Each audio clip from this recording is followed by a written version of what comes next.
First and foremost, once upon a time in Hollywood is a misbranding for Quentin Tarantino that has not made any more movies after this.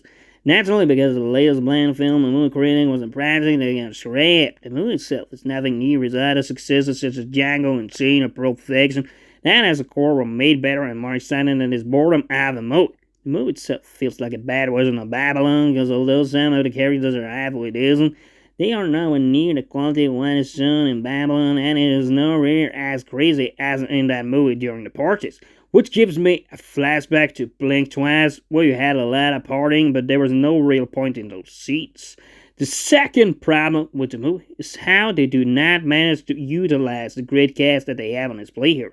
Brad Pitt, DiCaprio, Al Pacino, and Margot Robbie together in the same movie. Come on, they should be able to make that into a better movie.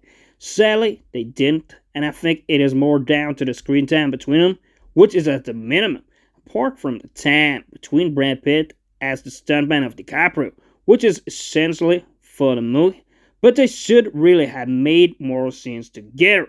Another issue with the movie is the very dragged section towards the end, where they do a version of what was done in the movie Killers of the Flower Moon, where you see the storytelling towards the end, of course not in a musical play fashion, but it is the same point that they are trying to tell to finish the story of these characters that you are following in the movie.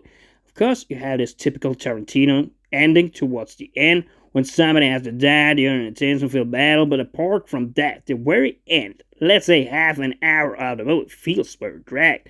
Overall, the movie is quite boring. It takes a long time to build up a story. The pacing is very bad. I would say it takes about 40 minutes to get going to get us to what the director is trying to tell. And those 30 storytelling minutes towards the end could easily have been scraped to make a more smoother movie. Also, it is an issue with DiCaprio that you don't see his story acting more in the movie. Those scenes with him in that movie, within the movie, the western they're trying to make. The way he acts there, they are trying to set it up. It is very strong. He throws the girl on the floor, and you would like to see more of that, but instead we are just washed down in a very little exciting storytelling. That's my overall for me. This movie is a 5 out of 10, and if Quentin Tarantino makes another movie, I hope it ain't as bad as this.